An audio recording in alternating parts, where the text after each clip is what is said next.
Okay, so I will give a summary for anyone who needs it. What was I gonna say? Let me check, double check I did everything.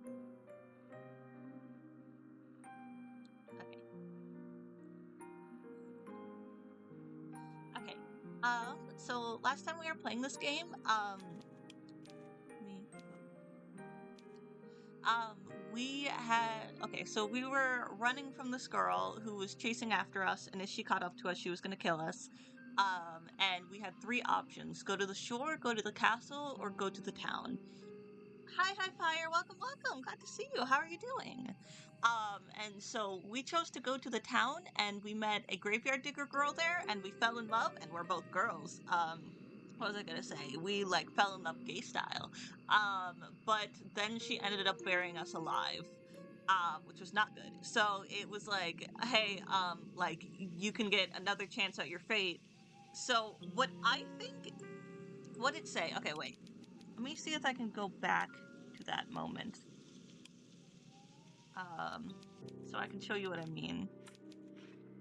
It was like, do you want to like accept your fate? And hi, bye, have a nice godly stream. I will eat instantly. Okay, night. Thank you. I appreciate you saying hi. It says like, are you not happy with the hand that fate has dealt you? Very well, I can't blame you. And it's weird because that's the narrator, you know. Now it says, why don't you give this another go?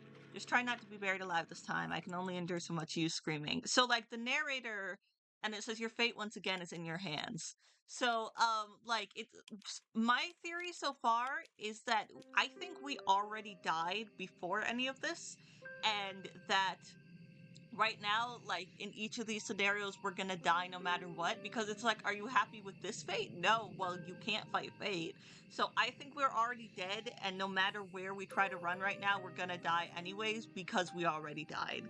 Because it was mentioning something about like at the school her feeling buried, and like at the school like people treating her like a ghost, and lots of hinting at her being a ghost. So I think maybe the girl chasing after us is like death or something like that.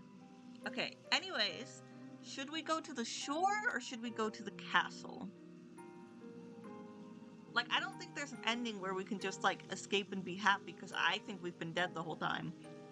But I could be wrong. That's just my theory. Go to the shore, go to the castle. Okay.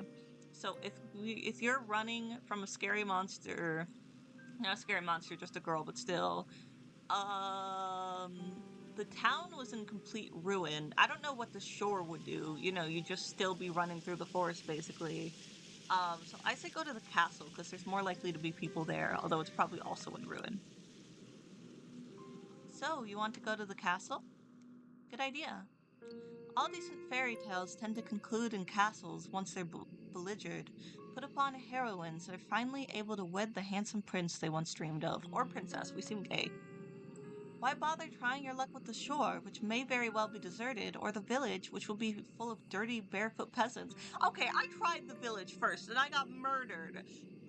Also, like she said, like, why go to the shore? That's probably deserted. It is far better to skip the suffering and go straight to the grand finale. There seems to be a theme of loneliness, too. That is very astute of you. Thank you. I did not realize you had it in you to be so mercenary. Thanks? I can only wonder what you will uncover during your moonlight meanderings. The night is far from over, and your adventures are only just beginning. I hope only that you have brushed up on your courtesies. They might come in handy when one is interacting with a sovereign. Royals can be temperamental after all. I think if you went up to a royal, especially since the village is completely abandoned, and we already know that, like, with a completely abandoned village, it was like, hey, I'm being chased and someone's trying to murder me, that I think they might understand.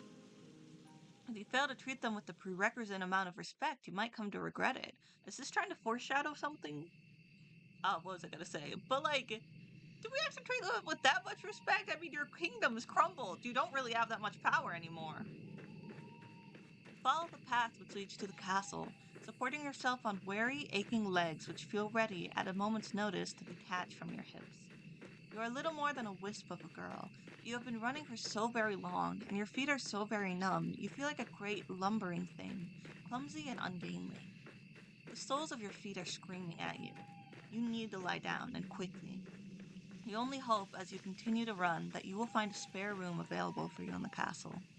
You do not know what exactly will await you at the castle, but you have visions as you run of a vast, opulent dwelling. This dwelling will surely be full of finely furnished rooms in which you might rest your weary heads. There must also be a king and queen inside this castle, you ponder. Who will be kind and wise? And what of their children? I wouldn't think too much of it. I mean, we saw the village. It's not great. What of a princess? Every good castle must possess a princess who will take pity on you and your plight. They can date. You can imagine the face of this generous princess with ease, thanks to the fairy tales you read in abundance as a small child. I saw some pictures of the character we're going to meet next. The princess will be fair of hair and blue of eye, with soft pink lips pursed like rosebuds. Her limbs will be slender, her hands dainty and unsullied from physical labor, and her sensibilities will be sweeter than marzipan. She'll be kind to you and compassionate, just like an older sister. You do not know what older sisters are like, though, or younger sisters for that matter. You're only guessing, she's an only child. You are not a complete fool, however, despite your tendency to daydream, and you do have a few reservations. Monarchs do not, as you know from vicarious readings, have the best track record when it comes to caring for the peasantry. Yeah, but this kingdom's kind of fallen apart. You'd think they'd be a little more humble. Was there not a very famous queen who once said, with a cavalier wave of her hand, that the hungry peasants in her kingdom should content themselves with cake if bread was not an option? Yeah, let them eat cake. You think that this might be a misquote, but the point still stands. The royals are supposed to grant their subjects succor in their time of need. This does not always happen. In fact, it very rarely happens. Kings and queens and princesses are just people at the end of the day, and they are subject to the same caprices that all humans are. They can also be careless and selfish and inconsiderate. There's no guarantee that this mythical princess of your imagination will help you. Why, there is no guarantee that this mythical princess exists at all. Still, you must try. It is this hope which keeps you going. Hope is important. You continue to run to the castle. It takes some time before you finally emerge from the woods, but finally you do it. How much time, you ask? I cannot answer that. Did I not say that time had begun to lose all its meaning? The forest is behind you now, at least, and all the awful nightmares which dwelt within it. It is still cold, though, and foggy, and very, very dark. The sun has yet to rise. You can see the moon more clearly now, though, as it hangs above your head, round as any pearl, or orb, or crystal ball. The moonlight shines down upon the castle, which looms in front of you like a cliffside. The stone edifice? The stone edifice of the building is imposing, and it drowns you in shadows darker than the depths of the deepest ocean. The castle is not all dark, though, not like the night skies above it. When you crane your head, you can see that there are lights flickering within, in the narrow, slinted windows. It would appear that somebody's home. Yeah! The king and the queen, perhaps? What of their servants? What, perhaps more pressingly, of their guards? I'm guessing this is written to be, like, before we saw the village, but, like, with seeing the village, I doubt if there's any of that. You half expect, as you stand there, that armored knights will accost you for daring to approach the castle of King and Queen so-and-so. Do you not know your place, foolish peasant girl with the dirty skirt? Begone with you. You are not, of course, a peasant. Your family is a wealthy one, or rather, they were before your father made a series of poor financial decisions. You do not look like a young lady right now, though, with your dirty face and your dirty skirt, which is torn at the hem. Maybe you could say your family name. If any guards were to take you for a vagrant, it would not be surprising. But though you stand there dithering, your filthy fingers hooked in front of your filthy skirt, you do not hear any cries. Nobody sounds the alarm. Lights might be on inside the castle, but there is nobody outside of its perimeter standing sentry. There's nobody to impede your entry, and the elaborate iron gates which are set into vast stone walls about the castle's exterior are open, just a crack. It would be a trivial matter to slip aside. There's nobody to stop you. I did not mean to click that. Why are you trembling now, you silly thing? We've come so very far, it'd be an act of foolishness to turn around now. Go on, go. You inhale, perhaps in an attempt to screw up your courage, which has, at long last, begun to fail you, and then you step forwards. You slide between the wrought iron gates, as stealthy and as secretive as a thief, then cross the path which leads up to the tall, imposing structure. The doomed doorway which leads to the castle itself. hewn from stone, is closed, but at a push of your palm, it swings inwards. The door creaks alarmingly as it opens, the sound loud enough to split the silence like a thunderclap. You inhale at this and glance around, your eyes darting hither and thither. Is thither a word? If there are any guards posted about the castle's grounds, they should have been alerted by that sound. Will they come for you at long last? What will happen should they catch you? I mean, you'd be safer in jail than running from a murderer. Will they throw you in the dungeons? Water break real quick.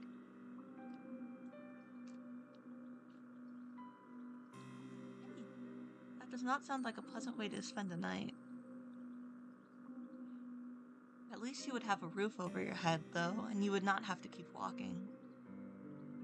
Your feet really do ache. You stand there for an indeterminable amount of time, your heart pounding a panicked, irregular rhythm in the base of your throat. But no matter how much time elapses, no guards come. You are thankful for your good luck, though it does make you wonder, where is everybody? Why, it is almost as if all the people in the world have disappeared. Same with the village. Could you be the very last human left alive? You frown, then press your palm back against the door. You push less cautiously this time, heedless of the loud sound which splits the silence. What was I gonna say? I've always, what's the word? It always scares me when there's, a structure, completely abandoned. Like, they must have left in a hurry. There's no point in worrying about the guards, not when they might be very well non-existent. Your entry to the castle secured, you then take a step forwards. The door swings shut behind you, and the resultant slam makes you jump. You did not expect it. Your heart knocks against your ribs, and with wild eyes you glance about. You are standing in a vast entrance hall made of stone which splits off into any number of passages. At the very end of the hall, meanwhile, there's a large, elaborate staircase. I wonder if the plague got them too. In the village, the plague had got them. One which seems to extend to the heavens themselves. It is dark inside the hall, but there are numerous torches set in scorns in the stone wall, which are aflame. They offer some relief from the shadows. You can hear the faint sound of the wind outdoors as it moans against the castle's impervious walls, but you cannot hear any footsteps. You cannot hear any voices. You cannot, more importantly, hear any people. Just go take a rest then. Maybe the castle is empty. If that is the case, though, then who lit these torches? Weird. It is a curious conundrum. You muster up what remains of your courage, then cry out, addressing the empty hall in a timorous voice which fails to properly fill up the space. Hello? You say, your eyes wide. Is anybody there? Your voice echoes through the vast, empty hall, but it is met, yet again, with silence. You cannot say you are too surprised, but it is somewhat disappointing. Not one to be deterred, you try again and again, your voice growing louder with each subsequent attempt. Girl, block the door! You're still getting chased! No matter how loud your voice, however, it fails to reach any ears. If anybody is here, they do not seem particularly sociable. That, or perhaps they simply cannot hear you. It is a big place. Could they be in another room? Yes, that must be it. You will never find that pretty fairy tale princess of your imagination if you stand idle, you know. It's time to get to work. Put those legs of yours to good use. Not knowing what else to do, is there anything else you can do? You begin to explore. You examine the rooms first on the ground floor of the castle, which are of a similar scale to the impressive entrance hall, large and richly furnished, but utterly unoccupied. After some time of aimless meandering, encountering nobody save the ghost of eons past memorialized on portraits upon the walls, you muster the courage to ascend to the second floor. This floor, too, you examine, wandering through a seemingly endless series of hallways until, at long last, you find a door which is ajar. From between the crack in the door and the jamb, you can see flickering light. Irregular, yes, but it is light nonetheless. Could it be from a fireplace? That would suggest, then, that this room is occupied, unlike all the others. Yippee, poison! Perhaps the kindly princess you dreamed of will be awaiting you in this room. It is with a trembling hand that you press your palm against the door. You push it. Then you step inside the bedchamber which unveils itself to you. Shyly, you stand in the threshold of the chamber, much of your courage extinguished, and gasp. The bedroom itself is gorgeous. It is a chamber so luxuriant not even the shadows can obscure the fine craft of the furniture within it, nor the rich patterns on the walls. It is the girl inhabiting the chamber, however, who truly takes your breath away. I've seen pictures of her before. She looks a lot like our description was, except the blue eyes, which makes me suspicious. What if none of this is real? What if this is all in our head? Sitting upon the velveteen sheets of the towering four posters is a girl in a sumptuous red gown who seems to be a like age to you. My thought also is like, because like, so the first girl like was struggling with loneliness, and that's like what killed her. Like, so we were very lonely and got bullied for being gay, and like all we really wanted was like a friend. So I wonder if this is like in our death, like our way of coping with the fact we never got to have a friend. You do not you do not have a clear view of the girl's face. Her head is bowed, her gaze directed downwards at her lap. Yeah, I saw pictures of her. I can tell from her hair, however, and from her slender calves, which protrude from beneath the hem of her dress, that she's very pretty. See, like, each time we see someone, it's exactly what we were, like, fantasizing they'd look like, which is suspicious. The girl's hair is golden, just like freshly cut wheat, but it is the red of her dress which truly captures your attention.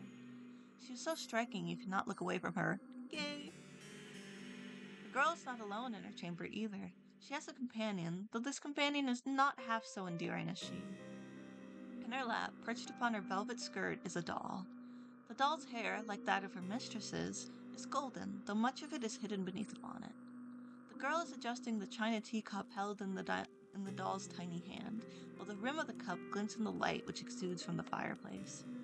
If the girl is of a similar age to you, it seems strange that she would content herself by playing with dolls. Man, I get it. I love playing with dolls, and also if she's lonely, especially. Is she not too old for it? Man, a plague struck her village. Let her cope.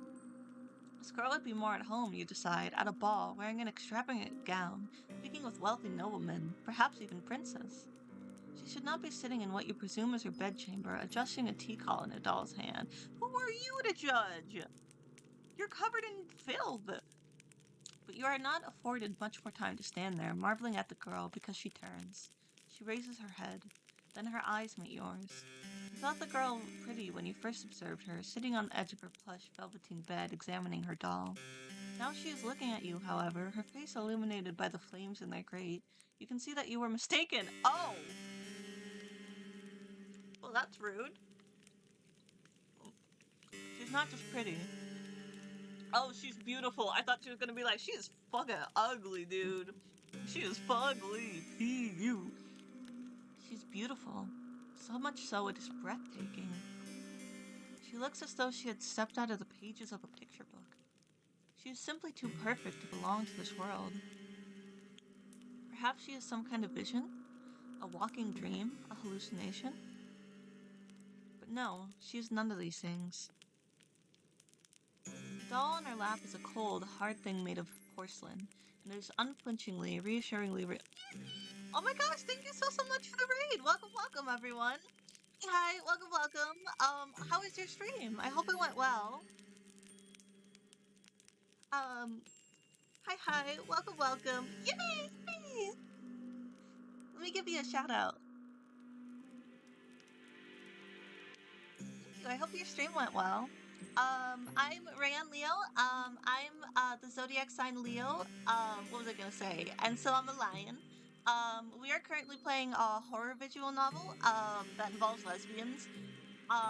It's called It Gets So Lonely Here. We are running from a killer, and we find a castle in the woods. First we went to a village, but it was pretty abandoned, and then we got murdered by our gay lover, so now we're at a castle.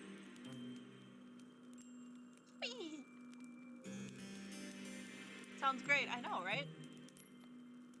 If she were a Myriad, surely she would not be able to handle physical objects such as this.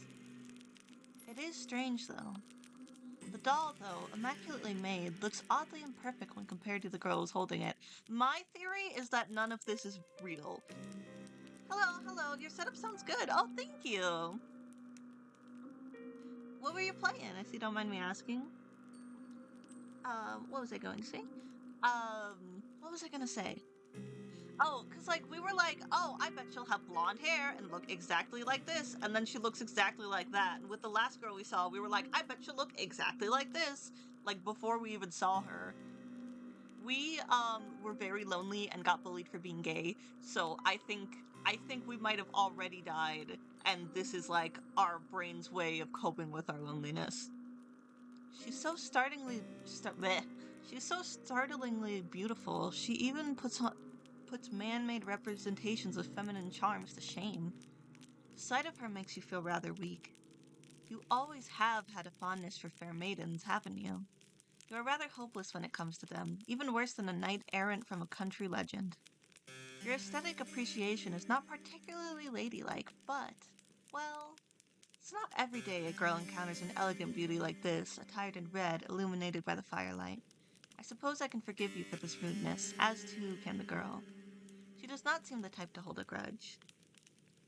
Oh, the girl says, in a voice that's, surprisingly enough, far less refined than her appearance. It is good to see you. I've been waiting. Has she? That's news to you. You blink, perplexed, a response on the tip of your tongue, but you are unable to expel it into the ether. This uses such fancy words sometimes. The girl is setting her doll aside. Then she stands, the hem of her dress swishing about her legs. Nimbly, like a ballerina, she canvasses the space between you, her room is so very large, there's quite a lot of space, and takes your hands in her own. You must, the girl says, her eyes aglow with excitement, be my new lady's maid. It's been a while, but it's such a relief that you finally arrived. I knew that you would. Huh? You never leave me alone. Not when you knew how long I was waiting. Oh, I'm so happy. I should add, the last girl killed us because she went insane from loneliness. I think this girl is also a little crazy from loneliness. A plague had struck their village. Yeah. If that's what makes you happy, bestie, then yes, I'm your lady's maid. The girl's good mood is contagious, so much so, you find yourself being swept away in it. You are tempted to accept any identity she might press upon you. You have never been a maid before, but you might not mind being the girl's maid. We could be her maid, but we should maybe tell her the fact we're getting chased. She does not seem like a poor mistress to serve, not as she's always this kind. You cannot mask the confusion, however, which flickers across your face. You're not a good enough actress, and in any case, this is all happening too quickly. Why, you barely know this girl. Why is she being so very familiar? It is with blank, woven eyes that you examine the girl. Your befuddlement is pronounced enough that even the girl, despite her good mood, notices it. She frowns. Then she says, her fingers sliding away from your own, or am I mistaken? Are you not my new lady's maid after all? I don't think we should lie. The disappointment in the girl's face is abundant, so much so your heart clenches. I'd love to make her happy, but making her happy with a lie, she's gonna find out eventually. You do not know her, she's still a stranger, but you are struck, all of a sudden, with the intense desire to appease her. You do not want to let her down. The thought is devastating. You are not aware, you tell her, that you had applied to be her maid, but if that is what she wills, you will not be opposed to it. Very good response! I'm not your maid, but if you need a maid... You pray that she forgives you, though, for your discombobulation. You come from a distant country, and you have traveled for many miles. You know not where you are, and you do not know who she is. What? You don't know who I am? It is regrettable, you tell her, but no, you do not know her, though that is no fault of her own. Why, you have spent such a long time running, you hardly even know yourself. Ah, so you're a fugitive then, from another country. I see, I don't think so. I won't pry into your past then, if you'd rather forget about it. I don't mind sharing my past with you, though. Everybody in this country knows who I am, after all, or at least they should. Now, this is quite the impressive boast. If it were to come from the lips of another, you would find it unpleasantly arrogant. You do not think, however, that this girl is trying to show off. You get the feeling instead that she is merely telling the truth. If you don't have the pleasure of knowing me, then allow me to do the honors. My father and mother were the king and queen of this realm. Were? And I am its princess. I've lived in this castle all my life, so I don't know much about the outside world, but I know that other countries do exist out there. Congratulations, you know countries exist. I presume it is from one of these foreign countries that you come from. It was very good to meet you. I've always wanted to talk to somebody from overseas. It feels like quite the opportunity. The girl giggles at this, and you smile in response. You tell her, unthinkingly, that it is your pleasure, really, to meet her, or at least you mean to. You only get halfway through this remark when the full gravity of what the girl has told you sinks in. You come to a stop. Then you stare. Don't be rude. Did she just say she was a princess? Yes, that's right. I'm a princess, and one day I'll be a queen, after I've done a little bit of growing up. My minister My ministers don't think I'm ready to run the country just yet, but I've been doing my best at my lessons. Are they still with us? One day, I'm sure I'll be the best queen there ever was. So, she really is a princess. It's also suspicious that the only people left alive are always our exact age, you know? Another add-on to but that's just a theory. A game theory. That makes sense, you suppose, given she lives in a castle, but it comes as a surprise regardless. You hadn't known before you entered this chamber that you were trespassing on a lady of such great renown. Why, if she willed it, she could have executed you for your carelessness. With what army? An ugly red flush creeps up your face, a flush which is far more lurid than the princess's dress, as you look to your feet. Bashfully, you stammer out a new address. You are very sorry for intruding upon her, and you hope that she can forgive you. Oh, it's alright. Think nothing of it. I don't mind, really. We all make mistakes, and anyways, you weren't to know. You said you weren't from around here? You nod your head in silent affirmation. This isn't a complete lie. Quick water break. You really are not from this country. How did we get here? You're not from this world at all? Where are we from? How wonderful. I'll look forward to picking your brain later. All of my servants come from the nearby village. Their tales are all the same, and so are their superstitions. I don't think her servants are still here. Everyone except one girl in the village died of the plague. I could do with a breath of fresh air. They should meet up. If these are real people, then, like the village girl and the princess should meet up. Besties. My last lady's maid told me I was too impetuous, but I don't think there's anything wrong with wanting a bit of adventure. Not that I've ever afforded much of that. I've been shut up in here for so long, I hardly ever get the chance to talk to other girls my age. My last lady's maid was older than me, and so was the one before her, and the one before her. Some of the princess's fair mood seems to dissipate as she speaks, her expression turning, by degrees, into something rather more pensive.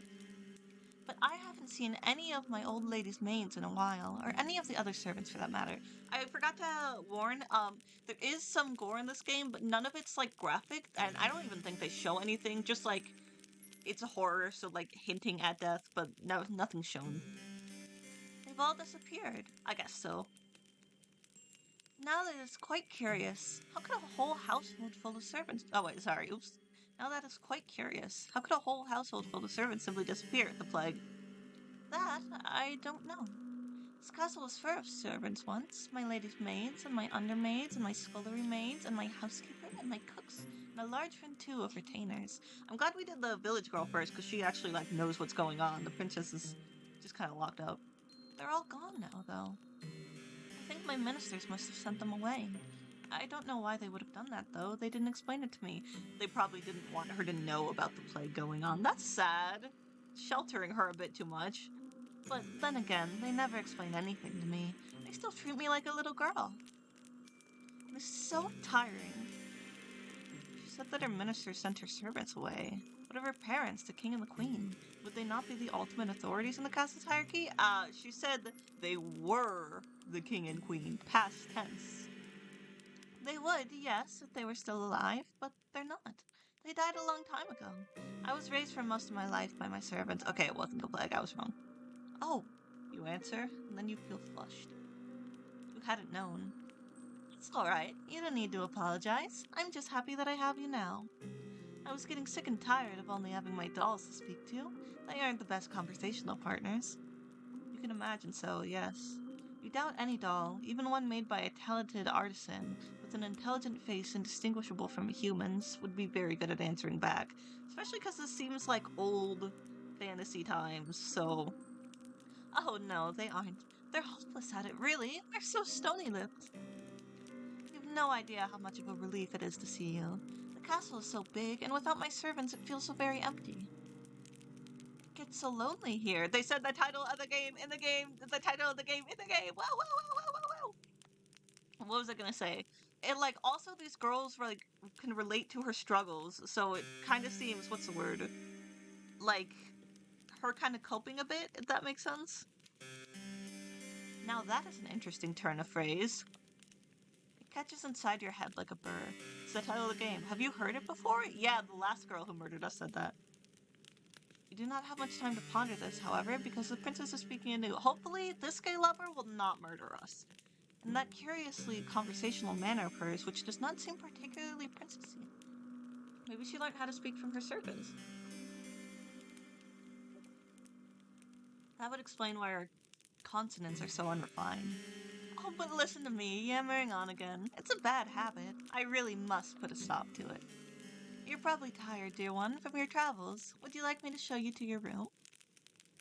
Yes, the princess announces before you can say anything in reply. I think I'll do just that. I might show you a bit around the castle first, though. It's like a maze in here, and I wouldn't want you getting lost. You'll be staying here for quite some time, after all. Okay, I guess so. The princess then hastens to take you on a tour of her home.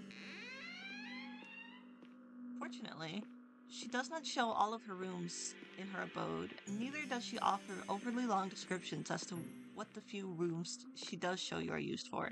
I wonder, because, like, whenever we're describing the people we meet, we say, like, oh, I bet, like, from fairy tales I read, they're supposed to be like this. So I wonder, we said we're not from this world, I wonder if we're in a fairy tale.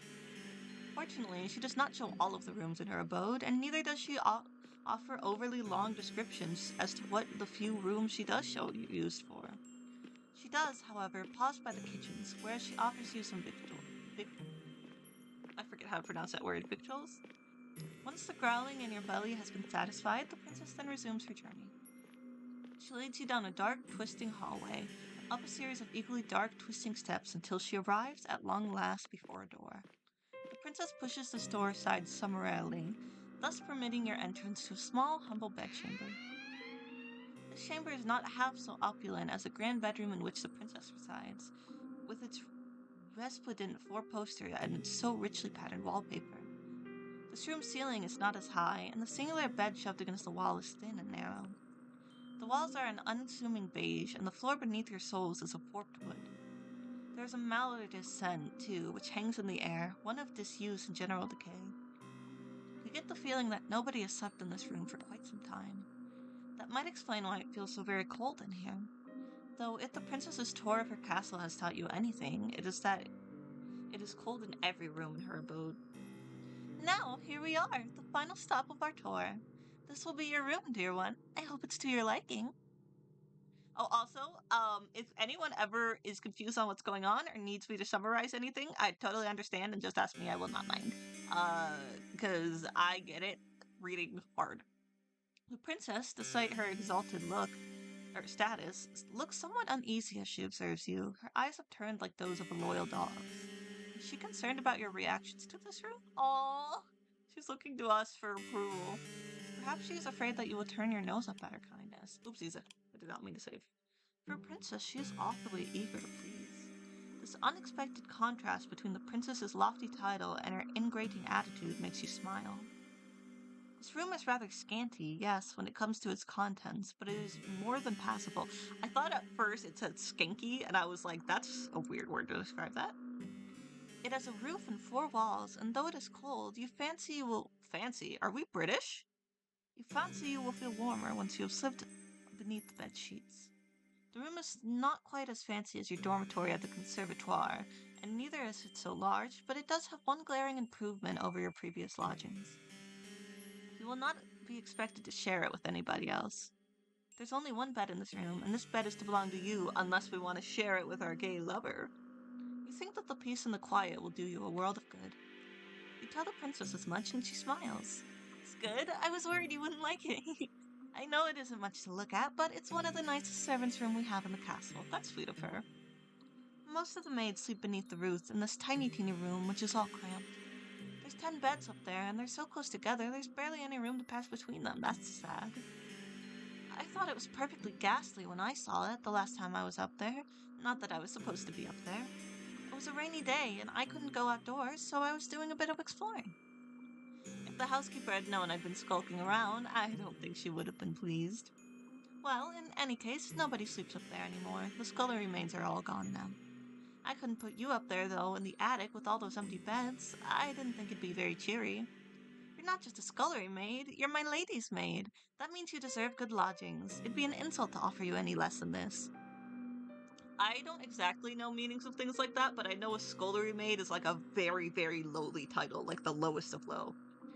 Now it's getting late. You'll have to forgive me for rabbiting on. Rabbiting on? I've never heard that, but that's a cute phrase. I've heard it's something that I tend to do. She's a yapper. Fellow yappers, unite! I love yapping. It's a bad habit, one that's unbecoming for a lady. Oh, that doesn't matter. The housekeeper's warned me enough times. Well, they're dead now, so. You reassure the princess to the contrary, smiling as you do so. You do not mind if she talks too much. That is better than not talking at all. Her affable nature makes it easier to spend time with her. Manners be damned. Thank you again for letting me rate. I'm alert for a little. Yeah, thank you for rating. It makes my day, so thank you so much. Also, thank you for the lurk. Appreciate you. Good luck with whatever you're working on. Her affable nature makes it easier to spend time with her. Manners be damned. You were always scolded too back in the conservatoire for your behavior. That's dumb. You know full well how aggravating it can be upbraided, not for any particular misdemeanor, but for being yourself. Well, I'm glad you understand, the princess answers with a giggle. I really should be off, though. It's bad manners to keep you, especially when you look so sleepy. Whee! Thank you for the lick. Get some rest. We can talk more tomorrow, if you don't mind my ceaseless prattle. I'm glad you seem to appreciate, at least. For her voice, I'm trying to, give her a slight royal tone, but, also, make her not that royal. Not that I know how to do a royal voice. Though, I'm sure you'll get tired of it eventually. Oh, all of my old mates did. There is a game I want to play with you guys, but I'm so obsessed with it. We'll have to do it one time when I'm really feeling well, because I want to play it for a while. It has to do with being a princess and making decisions. The princess departs, and in her absence, you take a seat upon the bed, your new bed. You cannot help but think that this is all happening very quickly. It does not seem like very long ago that you were still in the forest, running for your life amongst the tall, imposing trees with their gnarled, grasping branches. Are we not worried that the killer will come here? The forest might as well be a distant memory now, though. You are indoors, inside a castle, no less. It also, what's the word? Whenever we meet the girls, it seems like we completely forget about the killer, which is strange. Write that English. Write that down, guys. Write that down in your lore notebook. Write that in your lore notebook. The lore. You are indoors, inside a castle, no less, and you might have been given a room in which to sleep and clothes that you might wear. It seems premature still to declare that you are out of the woods. In a metaphorical sense, I mean, but things could certainly be worse. You force yourself to stand on legs which feel too weary to support you, and change into the nightclothes hanging in the wardrobe. The nightclothes do not fit you perfectly, but you are too tired to care about that. You are too tired to care about much of anything. You retreat to the bed and slide beneath its sheets. Then you let your eyelids fall shut. You exhale. And lulled by the breeze which blows outdoors, you fall asleep. You're so very tired. Your sleep is a deep, dark one, darker even than the furthest abyss of the nighttime. Like the nighttime sky, however, which shimmers with stars, your sleep is not devoid of those prismatic fragments you humans call dreams. This feels like a bedtime story now. Though, in this case, I rather think your nocturnal imaginings are worth rather more than that. They are not dreams, are they, to which your slumbering mind is subjected? You know that they are not. Otherwise, your body would not be so very cold, not so clammy. The images that flicker beneath your closed eyelids, like the ghostly images in a... What? What did you just say to me? In a what now? Okay, I'm gonna look up what that means. A finakitsiscope? It's like the earliest form of animation? Okay, the images that flicker beneath your closed eyelids, like the ghostly images in a finakitsiscope, I don't know how to say that, were not conjured from within your mind. They were, instead, taken from your memories. You are not merely dreaming, you are remembering. You remember the girls who slept in your dormitory, and how they always hastened to use the shower first, so you were last for breakfast. You remember how, when you finally did arrive at the dining hall, the most desirable morsels had already been snaffled up by the girls who got there earlier. You struggled, too, to find a seat once you finally did get your hands on some food, because nobody ever wanted to sit with you. Oh, that's sad. The The other girls all acted like you were a leper, save for when they wanted favors. I did not mean to clip it. They never asked for these favors, mind, for why would they? To them, your father's prestige did not matter. They were all wealthy ladies too, many of them wealthier than you. When everybody has the airs and graces of a princess, how is anybody supposed to stand out? You stood out the least in your class, perhaps because you were one of the smallest, the frailest, the sickliest, who always came down with colds in the winter. Your poor health did not stop the other girls from treating you as a servant, though. When they remembered you existed, of course. That's sad. It was your lot in life, as you dwelt within the stone walls of the conservatoire, to carry school bags across this field like a pack mule. That's sad. Then, come the evenings, the girls in your dormitory had you sewing on missing buttons and ironing out the creases and wrinkles in their uniforms. If there was an odd job that needed performing, you would always be asked. But these girls did not ask you. That would have been too civilized. They ordered you instead. As they ordered you, they laughed at you. So, well, screw them! They laughed and they laughed and they laughed. The laughter hurt, but it hurt considerably less than the kicks did and the slaps and the pinches. Okay, I see why she did their test now. Once during an embroidery lesson, one of your classmates had an accident with her sewing scissors. She was not pulled correct as she pretended to, and before you knew it, the silvery blade of those scissors were embedded in your left palm. Bullying is traumatic in general, but like there's bullying and then there's attempting to stab you in your hand with scissors. That's a new level of like, if you're getting bullied, please tell someone, but if you're getting bullied to that level, tell the police. That happened quite some time ago, when you were even littler than you are now, but you can still remember it. It hurt a lot. The scissors were sharp, and they perforated your skin. Not all the way down to the bone, but enough to bleed. Dude, she could have seriously caused damage. Your wound bled bright red like strawberry jam all over your embroidery. Then, when your professor saw it, she shrieked. Her face turned as pale as whey, and she looked for a few moments as though she might faint, though you were the one who was in pain. Your professor looked at your face, she could not bear to look at your hand, then demanded to know why you could not be more careful. Oh my god. This is giving me flashbacks to the other visual novel I played, where I was just getting frustrated that the girl couldn't, not frustrated the girl could stand up for herself, but frustrated at the people who were, like, beating her down. Her tone had been an accusatory one, almost as if you stabbed yourself in the hand with your scissors to goad her. The pain in your hand hurt, but the giggles of your persecutors hurt all the more. They never were punished for that. Did you tell the teacher? Perhaps your professor did not care enough to punish them. Perhaps she, like everybody else, thought it was all your fault. That's sad. The wound, when all was said and done, was not too deep. You did not even need any stitches.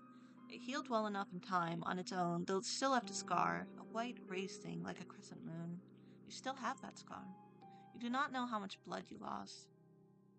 It seemed like a lot back in the classroom, bright as air, sharp as iron, but it could not have been that much, evidently. If your wound had been more serious, perhaps your professors might have cared. Perhaps your classmates, too, would have felt some modicum of guilt over what they did.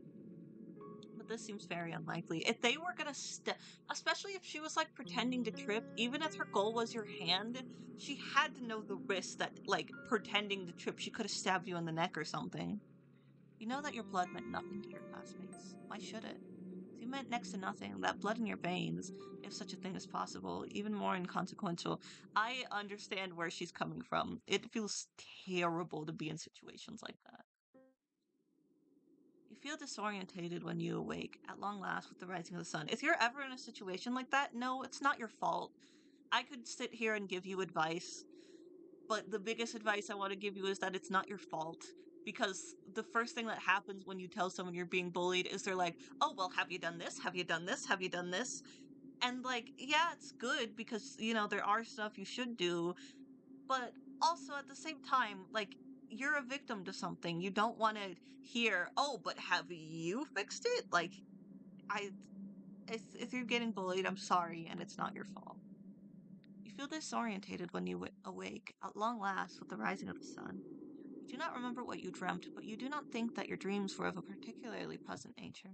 If they were, your heart would not be hammering so. Or maybe you had a really spicy dream, you never know.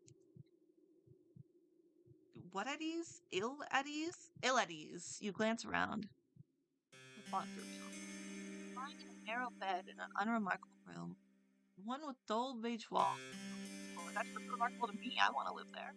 Where exactly are you? This does not look like you're determined for it very far, not unless it has shrunk threefold overnight. Your brow furrows as you attempt to recall the events of the night prior, but with a gasp, it all clicks into place. You remember now. You were running through the woods, trying to escape from... Shudder. Do not want to think of what it was you were trying to escape from. Yeah, we never say what it was. We had referred to it as her, and we we also referred to a contract we made. You presume that you must have given your hunter the slip, though, because you are still in one piece, awake and alert enough to face the dawning of a new morning. You still have all of your limbs, and your facial features appear to be in the correct configuration. Does the girl know, like, how has the princess been eating? Because she seems really sheltered, so I don't think she'd know how to cook. That is more than enough to get along with. You look to the foot of your bed, then blink, bemused at your discovery. You can see, lying upon the sheets, a garment, two garments actually, of black and white, folded into a neat white square. What could that be? A maid's outfit? If so, it would not be too surprising. You can now recall your visit with the princess the night prior, and her assertion that you must be her lady's maid. Well, if that is the role she wants you to assume, you have no qualms with it. We are such a people pleaser. It is whenever I say that or whenever I tell her to grow a backbone, it's out of love. I'm not mad at her. I'm aggressively getting defensive of her. It is far preferable to the other role you played last night, that of a startled quarry running from its pursuer. You press your fingers against the humble maid's attire. It feels surprisingly soft to the touch, not coarse like you expected. These clothes are rather fine. Did the princess put them there? If so, that is all the more reason to wear them. You are not churlish enough to deny her hospitality. What's churlish? I'm learning so many new words from this game. Churlish. Rude in a mean-spirited and surly way. What is surly? I'm guessing like rough. You rise from your new bed, then undress yourself, unbuttoning the front of your plain white nightgown and setting it aside. The task accomplished, you then clad yourself in your new attire, black, white, and eminently sensible. You feel very far away from the girl that you once were. Your face might be the same as always, but something within you seems to have changed. You are no longer a student, not as long as you mean to reside within the princess's castle. You would far rather be her servant. Assured of your newfound identity, you retreat from your chamber, then make your way to your mistress's bedroom. The castle is a large one with many, many rooms and many, many hallways to connect them, and for a brief while you find yourself horrendously lost. You cannot remember where the princess's bedroom is. You're beginning to feel rather disorientated when, to your relief, your eyes snag upon a stairwell that looks rather familiar. Could this be the way? You ascend these steps, your footfalls cushioned by the plush carpet which lines them, and find your way down to the very same hall you traversed the night prior. If your memory does not fail you, then the princess's bedroom ought to be... Yes, it is here. Quick pain med break. Yippee. You rap upon the door, but receive nothing in the way of a response. Is the princess still abed? You wonder briefly whether you oughtn't wait until she has risen of her own accord. But no. The sun is high in the sky, and it would be a shame to let the princess sleep through the day. You ought, instead, to rouse her. I don't like waking people. If you need your sleep, you need your sleep. That seems like the sort of duty a lady's maid should attend to, unless you ask me to. In general, I tend to not, do things unless someone wants me to do them. Like, if you want me to wake you, I will wake you. If you want me to, I don't know, ask you to eat healthier, I will ask you to eat healthier. But if you don't, I don't know your health. I don't know your sleep. Do you? It seems like the sort of duty a lady's maid should attend to. You enter the princess's bedroom and glance about. Her room looks much the same as you remember it from the night prior, though the ceiling seems even higher when viewed in the warm's morning light. You can see, now that there are fewer shadows to impede your view, how very opulent your young mistress's abode is.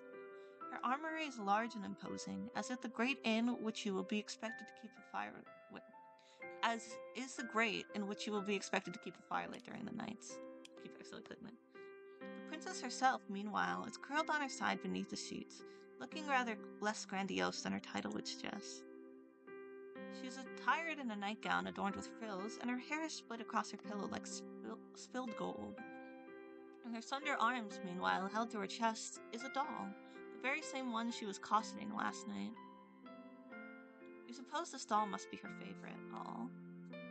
Idly, you wonder what the doll's name is, though you do not suppose it matters all that much. It's a sweet question.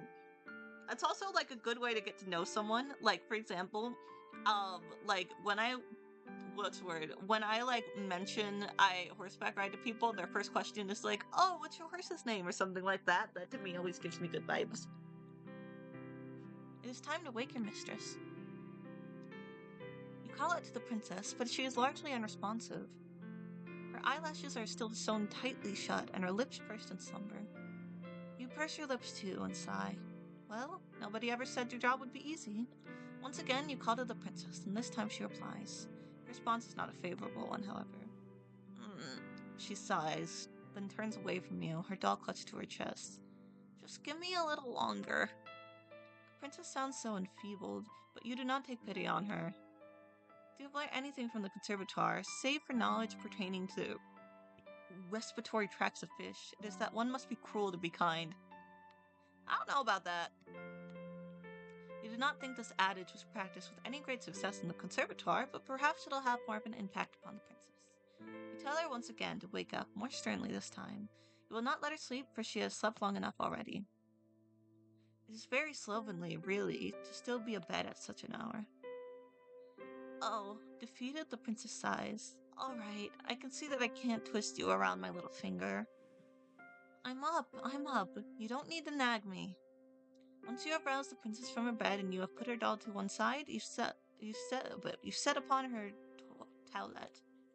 You aid the princess in the brushing of her hair, a chore to which she submits willingly, like a cat might allow its fur to be brushed.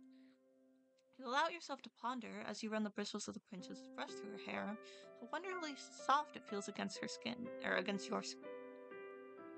But as a question curious from the princess, "Are you all right, dear one?" brings you back to your senses.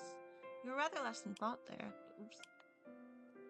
Looks lively now. You wouldn't want the princess to catch wind of your salacious thoughts, would you? I thought that you had learned your lesson about that already, because she got bullied for being gay. Suitably chastened, you finish with the princess's hair, then set the brush aside. Now that the princess's tresses have been taken care of, you must start on her attire. The princess remains seated upon the edge of her bed, looking at you for askance.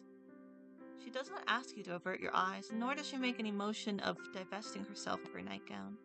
It really does seem as though she expects you to undertake this task on your own. Is that alright? You ask the princess as much. You would not wish to impinge upon her modesty, but she only laughs. Yes, that's alright. It's what you're supposed to do if you're to be my lady's maid. I'm used to being dressed and undressed. I'm not a bit squeamish about it. Lesbians? She might not be squeamish about it, but you are. You've never seen a naked woman before, excepting yourself. Even then, however, you have always dressed and undressed furtively, not wanting to examine your body for longer than it is strictly necessary. You have never much liked the way that you look. You make a few more mumbled objections, but the princess sweeps them to one side easily. It's alright, I might be a princess, but we're both people underneath all our clothes. I doubt we look much different. You're not sure about that. You have not yet seen the princess unadored, but you already know, to look at her face, that you are different. She is much, much prettier than you are. But she is waiting, and you do not wish to keep her waiting any longer. You steady your nerves. Then you reach out with trembling hands, and you begin to undo the buttons which run down the front of the princess's nightgown. You work as quickly as you are able, which, given how badly your hands are shaking, is not very. You fumble with a couple of the buttons, flinching as you do so. The princess, however, seems blissfully unaware what it is exactly you are doing, or not doing, for your fingers have begun to seize up, with the front of her nightgown. She's not even looking at you. She's probably used to this. Instead, her gaze is directed beyond your shoulder to the winded sill and the sky beyond it. It isn't particularly sunny, but I don't think it's too cold outside. Going for a walk might not be a bad idea. What do you think, dear one? It's cute she calls us dear one. You think that you would like to finish undressing the princess as soon as possible so you can make some progress on dressing her again. The sight of all this exposed skin is bad for your heart. Fortunately, you are able to make quick work of the princess's nightgown despite your initial mishaps, spurred on perhaps by your anxiety. You bid the princess to stand, which she does. She steps out of her nightgown, her motions once again as graceful and as fluid as a dancer's. This task completed, you search hurriedly, worriedly, for the princess's red dress. Where is it? You cannot find it. Sweat begins to prickle on the back of your neck. Your palms, meanwhile, feel uncomfortably clammy. The moment passes awkwardly, uneasily, as you search the princess standing there all the while, as naked as the day she was born. Why did you not find her day dress before you stripped her overnight? What? Yeah, I was thinking of that. What a fool you are. The princess, noting your panic, giggles and says, "Are you looking for my dress?" "Yes," you reply, your face flushed. "That is what you were doing." "I thought so. I did wonder before you started undressing me why do you not ask where it was. Maybe it slipped your mind." She's never been a maid before. It had slipped your mind, yes, to your shame. You're too busy trying not to fixate upon the princess's bared skin to think about how to best conceal it. "My dress is in my armory," the princess says, glancing over to the aforementioned piece of furniture. That, not armory, armoire, of hers is an intricately carved wooden structure, large enough, or so you estimate, to fit inside it enough dresses to attire a whole ballroom worth of princesses. "I'd like to wear the red one. It's my favorite. Would you be a dear and fetch it for me? I don't want to rush you, but it is rather cold in here, especially when I'm still naked." She raises a good point. I don't mean to click. You turn away from the princess and make your way to her armoire. Once there, you open its wooden doors and peruse the clothes hanging within. It is just as you expected. Inside that wardrobe lies numerous dresses, all of them finely sewn and decorated with no shortage of ribbons, lace, and iridescent pearls. Let me move positions real quick so I can get more comfortable.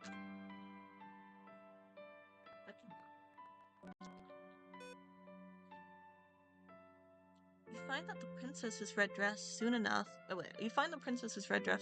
then hurry to her side.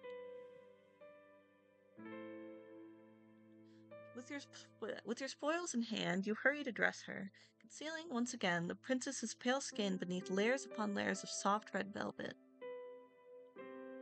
She is easier to look at now, you think, with her skin concealed. That might have been the most nerve-wracking task you have ever had to accomplish, even more so than your perilous escape through the foggy forest.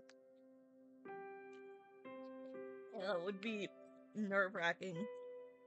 Dude, some people are so comfortable with nudity, I am not. I get very uncomfortable around it. Why, it seems a small miracle you can still remember to breathe. That's much better. Thank you, dear one, for your help. I've not been here for a full day, but I'd already wonder what I'd do without you. Hopefully she doesn't get too crazily attached, because last time that happened, we got buried alive. Shyly, you assure the princess that you did nothing, really. Nothing beyond your job. I mean, we just kind of took on this job. We're not even being paid, but yeah. You did not do anything incredible. And in any case, being complimented by somebody so pretty is embarrassing. Aw, don't be like that. I want to compliment you. Why shouldn't I when you've been so helpful? And be rude not to in any way. I think you're very pretty too. Lesbians? Lesbians? Oh my, your face flushes from this more deeply than ever before. You ought to count yourself lucky, really. What with all of this excessive blushing, the princess does not seem to possess any vampiristic tendencies. Oops. You're making yourself quite the easy target. Now, the princess declares, why don't we go for a walk? It's a nice enough day, and I get so very bored of being cooped up inside. You can't think of any particular objections to raise to this remark, and you think that the princess might have a point. I'm trying to think of one to end stream. I don't remember how long the other one took. I think we went like a couple days in. The castle, though expansive, is somewhat stifling. Oops. The walls are so very thick that they put you in a mind of crypt, or they put your mind in the mind of a crypt. With your acquiescence assured, the princess quits her chamber, her posture elegant and her gait unhurried. She seems not to walk as she navigates her way through the seemingly endless hallways of her home, but to float like a cloud. The hem of her dress swishes around her legs, and her hair shifts like a shroud. The castle's courtyard, meanwhile, is sadly lacking in comparison to the princess's beauty. The courtyard is fenced in by the castle's walls, which look, in the stark midday light, tall and imposing, faceless soldiers standing sentinel. Though the sun is out, it is not particularly bright, and neither is it particularly warm. The courtyard itself, meanwhile, is in a state of disarray. The flower beds are in shambles, all overgrown with weeds. It is all rather depressing. The princess's castle might be grand in scale, but the courtyard itself is simple, hemmed in to a claustrophobic degree like a coffin. The princess, however, seems not to share your dolorous mood. She instead looks elated by her newfound surroundings, her smile unwavering. She gambols about like a lamb, flitting hither and thither as she examines the weed-infested flower beds. Her frolicking comes to a cease, however, by a bush. One is full of bright red roses, roses like the game. Oh, how very pretty! Do you not think they are gorgeous, dear one? Flowers are not too disappointing, you suppose. They make for a fine spectacle, in fact, a welcome splash of color when contrasted with the dullness and the drabness which permeates the rest of the courtyard. Though the other flowers in the bed are wilted, withered things, it is not so for these roses. They are a rich bright red, just like blood, their heads so full they seem almost to droop beneath the weight of their own engorged petals. They are pretty in a sense, but there is something unsettling about them too, something that's almost obscene. How did those roses become so very red? What has been sustaining them? Could it be possible that these roses have been draining the life from the other flowers which are struggling to grow within this garden? Do they do that? I thought that was just a thing for, like, weeds. It's a fanciful thought, but... Oh, they are simply divine! Looking at these roses always lifts my spirit. They really are my most favorite flowers. Is that supposed to be symbolism? Like, how is the girl alive? I simply must pick some of them. Perhaps I can use them to decorate my bedchamber. I could use a bit of color.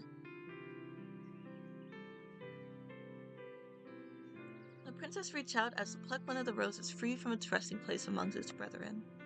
You watch her, your breath bated, anxious that this gesture might result in a perforated flesh and bright red blood. The princess is not as clumsy as you fear, excuse me. Of course she's not. Who did you think she was? You? Rather than worrying about other people, it would be better served if you worried more about yourself. The princess holds her newly pilfered roses to her nose and inhales, eyelids falling shut as the flower-sweet scent washes over her. A few moments of silence pass. Then the princess begins to toy with the petals which adorn the flower's crown. Now, let me see. I wonder what fate has in store for me. She loves me. She's a lesbian.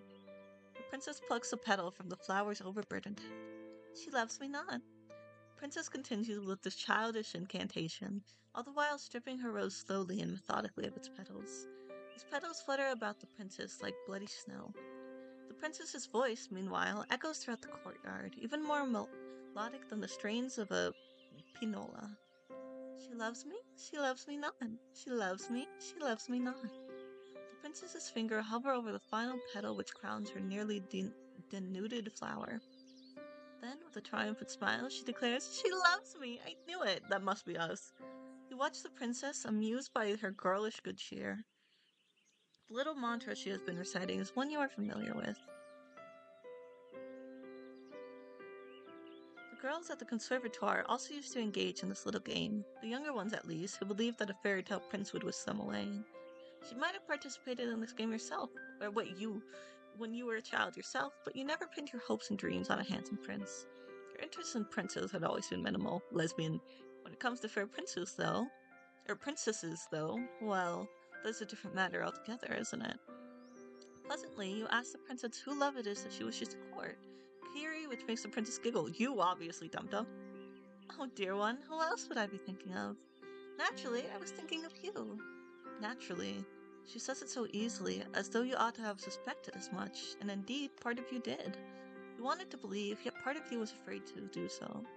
You did not want to be arrogant enough to assume that the princess might care for your affections. You begin to blush, your cheeks almost as red as the roses, while the princess laughs.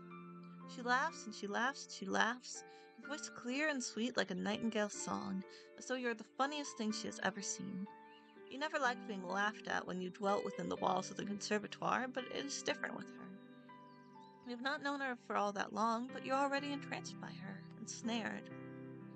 She has you wrapped around— Shut up, Pokemon bot. She has you wrapped around her little finger. Oh my. Princess's laughter tapers off into a series of giggles, smiling as she wipes her eyes with the back of her hand. That was quite the amusing diversion, but I've just had an idea. You look at the princess curiously. Are we gonna say if we love her back, or what idea? You can't tell? You cannot even begin to guess. I just thought that all this watching must be boring you, the princess says, tossing the strip stem carelessly to the ground. You should give it a try. Please do. It'll be fun. The princess retrieves a second red rose from the bushes, deftly snapping it between her fingers, and offers it to you. I want to see what fate has in store for you, too. Smile at the princess, touched by her enthusiasm. Indulging in childish games like this might not be the best use of your time. Oh, what else are you gonna do? The princess looks so very determined you would not wish to hurt her. What could be the harm, really, in consenting?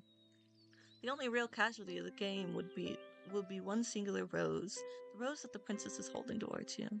You reach out, meaning to accept the princess's offering, but oh no! You are clumsy, and you seize the stem of the rose with a touch with too much strength. The head of the rose might be pretty, but there's more to a rose than its bright red flowers. Roses have thorns, too, a fact you are now being painfully reminded of. Pain flares through your fingers and you gasp. I don't trust her, because she seems to have a lot of symbolism with roses. When she touched it, it was fine, but when we touch it, we're bleeding. You take a step back, the hem of your skirt swishing around your ankles. Your finger is stinging, and so are your eyes. You ought to have been more careful. Why were you so stupid? You poor dear, you're bleeding, the princess exclaims, alarmed. Then she frowns. This is all my fault. If I'd not suggested this silly game, this never would have happened. Please, let me take care of you. How's she gonna do that? Perhaps she means to take a handkerchief from her pocket with which she might staunch your wound. Princesses tend to carry handkerchiefs around with them, don't they? Silken ones? How else would they give brave knights token of their gratitude once the aforementioned knights have successfully slain dragons? Princesses can hardly dispense kisses as favors. It is simply not done. This is what you always thought, but... Please, hold still. This might sting a little bit. This princess is anything but ordinary. Rather than take a handkerchief out of her pocket, she instead encloses her white, slender fingers around your hand. Carefully, as though she's handling a precious object, she raises your hand, her eyes are fixed all the while on the beads of startlingly crimson blood which are oozing literally from your wound. She licks her lower lip. Then she dips her head.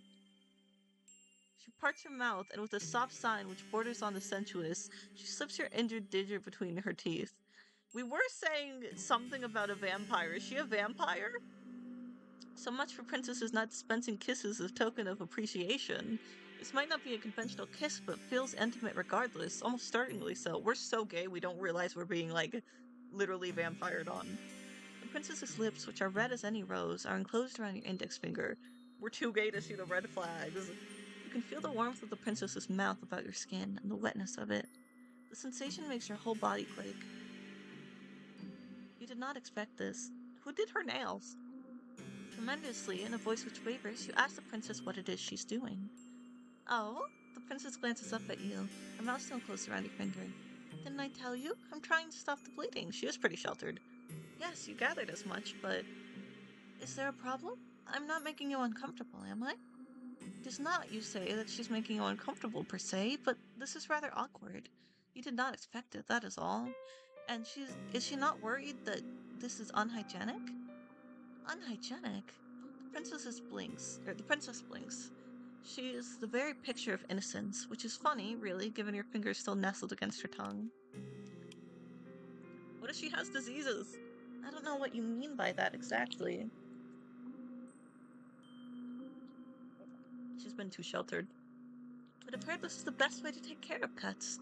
My nursemaid used to do this for me when I was a child. It's what you're supposed to do. That's not what you're supposed to do. Your nursemaid was weird. And you ask, your voice catching in your throat, did her nursemaid keep staunching her wounds with her mouth when she grew older? Well, no, but my nursemaid was dismissed when I was 8 years old. That's a normal way of things. I had my lady's maids to look after me then. Yeah, she was probably dismissed for a reason. Very interesting. Did they ever clean her wounds like this? No, the princess says, smiling mischievously, because I'm not clumsy enough to cut myself, silly. Now that was quite the sharp retort. You did not expect it. Your face turns even redder, if such a thing is possible, though they might perhaps be to your benefit. I'm taking a screenshot of the gaze.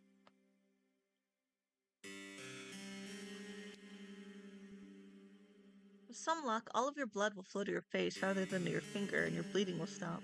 Has it stopped? Your injury was not a deep one. There should be no need for the princess to keep on sucking, but she still is. You're not accustomed to intimacy of this nature. It is making your heart flutter. If the princess knew what her mouth was doing to you, you are sure she would not be so very familiar. This sounds wrong. You feel quietly, crushingly confident that she would scorn you for your feelings and deem them unnatural. She literally said she's in love with you. It would not be the first time. At this point, you should be used to rejection. It still stings, though. It stings much, much more than any thorn on a rose ever could. The days, the days pass, following your misadventures in the rose garden in in a relaxed, unhurried sort of manner. Your mad dash through the forest is beginning to feel like a distant memory, so much so you can scarcely recall the raw, naked fear you once felt as you fled for your life. There's no running to be had while you're working for the princess. You would you would have nowhere else to run, and in any event, there is no longer any reason to run. The shadows which once tormented you have, at long last, begun to recede. You can scarcely recall, as you lay down in your bed, the petty cruelties you were subjected to by your classmates at the conservatoire. They no longer matter. Your attention is focused not upon yourself, but upon the princess. What are we eating? The more time you expend with her, the more you come to care for her. You've become quite besotted with her, and you are yet to realize it. Well, I never. How very ignorant can one girl be of her own feelings? The princess is not so half as ignorant as you are, though, despite having spent her whole life within the palace's walls. The weight of her own feelings are not unknown to her, and during one stormy night, she chooses to make them known for you. I thought she kind of already told us. You're in the princess's chamber later, perhaps, than you ought to be, later than is strictly appropriate. It is dark outside, and there is little save the light of the moon to alleviate it. That and the fire which crackles in the grate. You have only just finished stoking that very fire, and now you rise. You look to the princess, who is lying in her bed, and you bid her good night, as you have many nights past. With a neat curtsy, you turn to leave, but the prince's plaintive voice gives you pause. Wait, dear one, do not go just yet. Not just yet. Are we gonna sleep in our bed? Because I think all these ones might have similar scenes, but with different girls, if that makes sense. Perplexed, you pause and look back at the princess. Though she is smiling, her expression is unusually wan. Is she alright? Oh, I'm sure I'll be fine. It's just nights like these, which make me feel a little out of sorts. I might have to end stream early since I didn't get much sleep tonight, so I'm not feeling well. We'll see. And what, you ask, does she mean by that? Oh, that is very cold and very dark, and it is very windy besides. I'm afraid there'll be a storm later. It was awfully cloudy earlier when we went out for our walk. The princess was not mistaken about that. The sky, when the pair of you promenaded about the gardens earlier, was grey and steely, the wind bitingly cold. We can hear the wind rattling mournfully against the panes in the princess's bedchamber. The princess's castle is built of stone, and is well fortified, but even with the fire, it is rather cold. You do not like to think of how much chillier, by comparison, it will be in your humble bedchamber, which is not fortunate enough to have its own fireplace. It might sound childish, but I've always found it hard to sleep on stormy nights like this. It makes me feel uncomfortable. You look at the princess with no small degree of sympathy. No longer clad in a bright red dress, she looks uncommonly vulnerable. Will she really be alright, all alone in her oversized bed in her high-ceilinged bedchamber? You know it is silly of you to contemplate such a query. Why would she not be alright?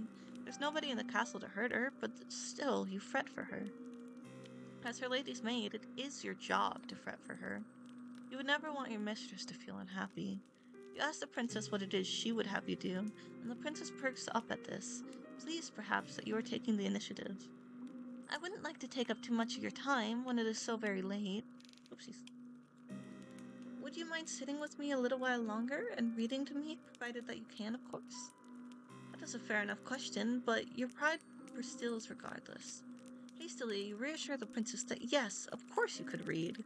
You were a poor student in many aspects at the conservatoire, but you had something of a gift when it came to the literary arts. Reading books is all you have ever been any good at. Me too, bestie. Oh, I see. I suppose I should have known. You're so incredible. I sometimes wonder if there's anything you can do. Lesbians. The princess's high praise makes you flush. Awkwardly. Oh, I didn't mean to press that. Wait, go back. Being able to read, you are sure, is not such a great threat. Perhaps it isn't where you hail from, but it is here. Very few of my old servants could read, and they certainly couldn't read the books that I like. This piques your interest. Intrigued, you ask the princess exactly what she likes. Well, glad you asked. I'm fond of fairy tales. You see, old ones from centuries past. Fairy tales. I think we're in a fairy tale. I have a collection of them here, the princess says, indicating a book on our bedside table as thick as a mortuary slab. The book is old, though, and the bindings are weak. The page is brittle, the writing woefully old-fashioned. I didn't trust any of my past servants with that book, but I think you would do a good job breathing life into these old stories. Would you mind reading to me just for a brief while? Please do one. Oh, please. The princess's request seems a simple one, expressed sweetly, so much so you see no reason to refuse her. You take a seat beside the princess upon her luxurious bed, which sinks beneath your weight. Then you retrieve the leather-bound book which is resting upon her bedside table and spread it open. The pages of the book are very brittle, like the princess said, and the bindings of the book are loose. You can feel, in the heft of the book's manifold pages, the weight of the ages concealed within it. How old is this book? Perhaps it is as old as the castle in which it resides. It's with a quiet voice, hesitant at first, that you begin to read to the princess, a tale of courtly love which culminates in a lavish wedding ceremony. All the while, as you read, the princess listens to you, enraptured, hanging, so it seems, upon your every word.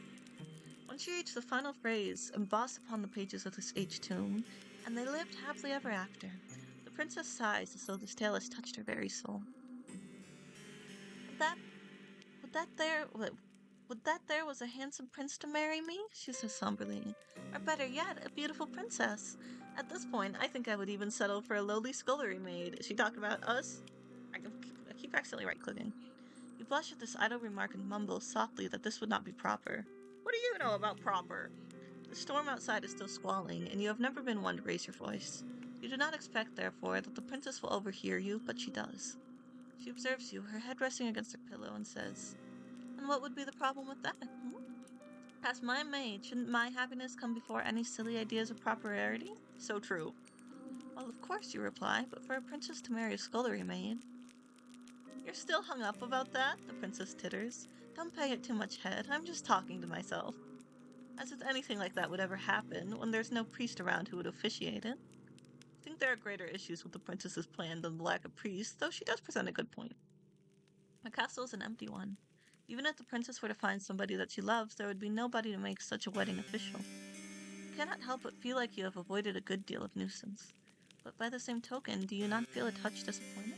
Well, never mind. That was a nice story, the princess says, but I'm not sleepy yet, and it's still storming outside. Won't you read me one more? You would not mind, you reply, but it is getting late. You really ought to return to your own chamber. I know, but can't you find it in your heart to read one more story to me? Just one? You can choose a short one, I won't complain.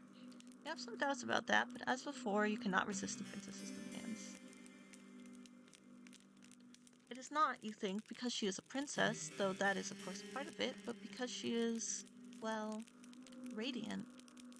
We also never learn these girls' names, they're just like their role in a fairy tale.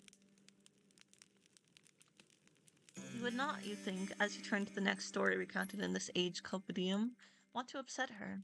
You would rather cut out your own tongue. That's extreme. You read another story to the princess which is of similar vein to the last, impossible adventures accumulating, at their close, in a happy marriage. The tale delights the princess just as much as the tale you read prior, and she begs for another, then another. One bedroom story becomes 5, and even then, when the candles which flicker on the princess's bedside are close to guttering out, the princess is not satisfied. Like a grasping, greedy child, she has never heard of moderation. When she wants something, she seeks to glut herself with it, or only requests that of more. If she were less comely, perhaps her inability to adhere to the word no would be seen as a character defect.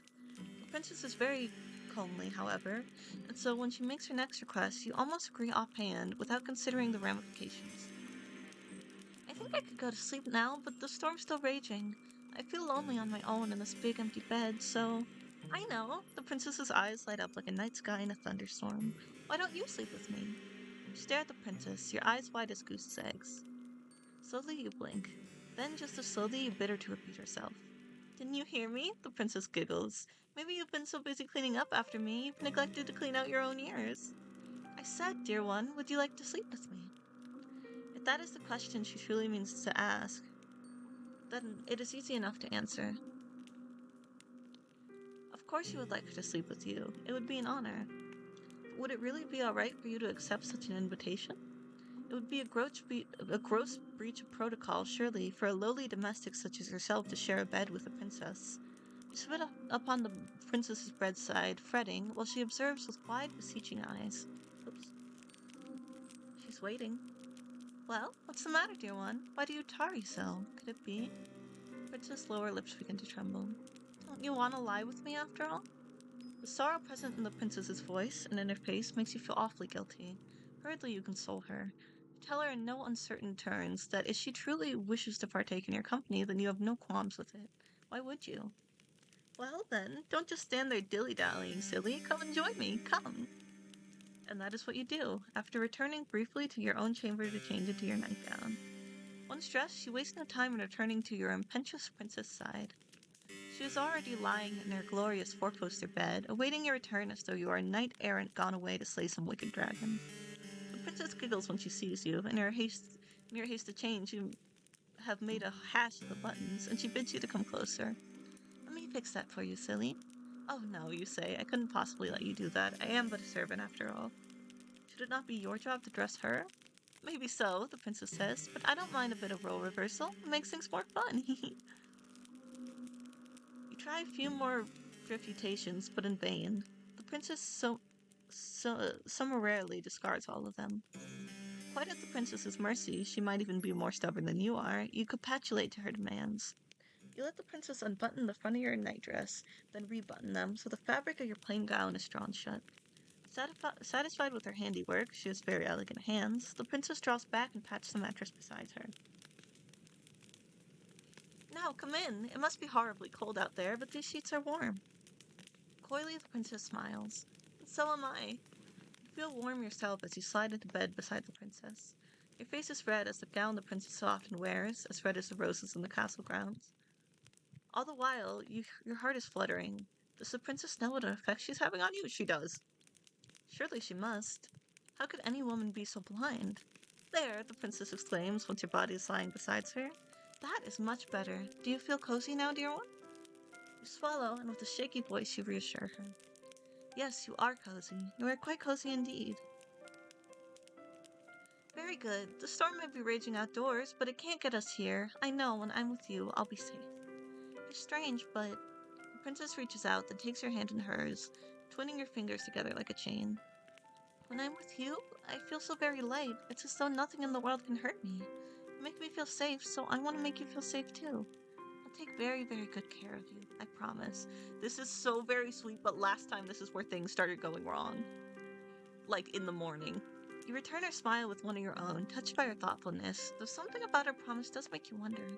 Should it not be your job to look after her as a domestic? In a way, the princess replies after a pause, but you've been taking good care of me already.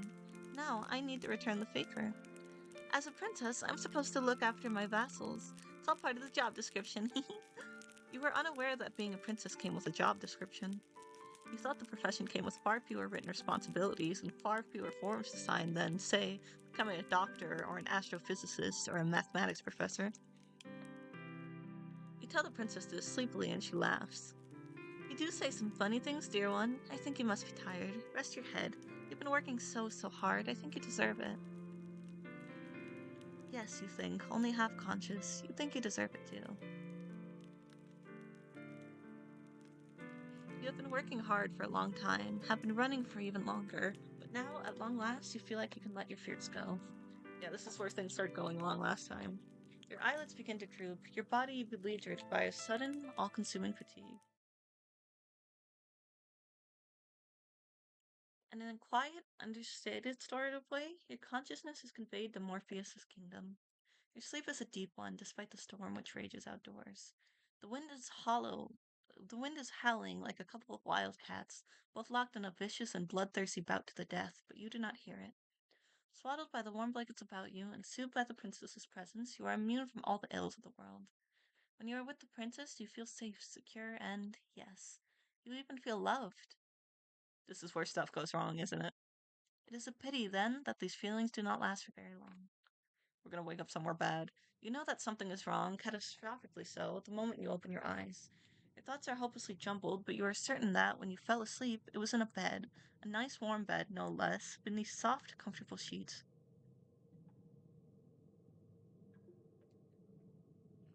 You are not lying in a bed right now, though. You are, in fact, not lying at all.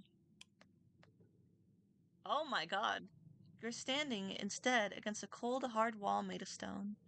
The curve of your back is pressed against the wall so intimately you can feel its icy chill seeping through the fabric of your nightgown. Your feet, which are bare, are similarly pressed against cold, unfeeling stone. They feel so frigid you cannot help but tremble. You are trembling so much you can feel your teeth chattering together. They sound like castanets. The sound is almost jaunty as it echoes through your cell, for that is indeed where you are. Oh god, and look at this is where her other maids are. I mean, probably not all of them, but a good chunk of them. The princess's bedchamber, wherein you fell asleep, is a thing now of the past. You are standing instead, you realize, with a sharp start, in the cell of some great underground dungeon. You swallow, and when you do, you can taste something bitter on your tongue. Your stomach is beginning to churn with anxiety. You feel like you're going to be sick, a feeling which wells up inside you to a staggering degree when you catch notice of the stench. You are not, you realize, the only one in the dungeon. There are others here, others attired in the simply black and white outfits of servants which look much like the dress you once wore. The others who are with you, however, in this expansive cell, manacled to the walls, are in no fit state to speak to you, nor to tell you of their plights. They are all unfeeling, unseeing, unbreathing. Uh-oh. They are all dead. Uh-oh. You cannot approach these servants to check their pulse, for you yourself are restrained. But even if you could, there would be no point. There's no way any human could survive these wounds which have been inflicted upon these sad, slumped bodies. Over there you see a woman slumped, the front of her once white-stained apron with blackish blood. There's a gaping wound in her stomach, one through which her entrails have half escaped, and some sort of burgundy goop which might have once been pale pink. There's another woman slumped besides the first of a smaller stature. She's skinnier. So she's not even just locking them up innocently. Oh my god, what is she doing? Maybe she's not a woman after all, but an adolescent like yourself. She might even be younger. The girl's age, or lack of, did not preclude her attacker from inflicting upon her horrors, alas, for her body is even more mutilated than the first. Her body is peppered with even more wheals, and her face has been half smashed in. Only one eye remains, staring fixedly at the wall opposite her, in the ruined remains of what was once her skull. Dear God! Over there you see a woman who's missing both her arms and her lower jaw. Over there you see another who's missing her entire lower half. Where have her legs gone? You have no idea. The injuries afflicted upon these bodies are ghastly, but their advanced decay is enough to turn your stomach. You know not long how these carcasses have been lying down here, but they have begun to putrefy. You fear a similar fate might befall you should you stay here. You need to escape. Fitfully, you struggle against the manacles which bind you, but alas, it's no use. You cannot fret yourself from these walls. Your restraints are much too strong, and you are much too weak. Panic rises up in your throat, cold and icy, while terror seizes your heart. This too glacial. It is obvious that escape is impossible, but still you squirm and writhe, like a rat caught in a firestorm. There is little point, however, to your struggles. Why did she do this? You succeed in nothing as you attempt to free yourself, save making the steel manacles dig into your abused wrist more sharply than ever. You gasp. That hurts. Well, you ought to have known that would not work. The very definition of insanity is, performing a set of actions over and over again, hoping for a different response.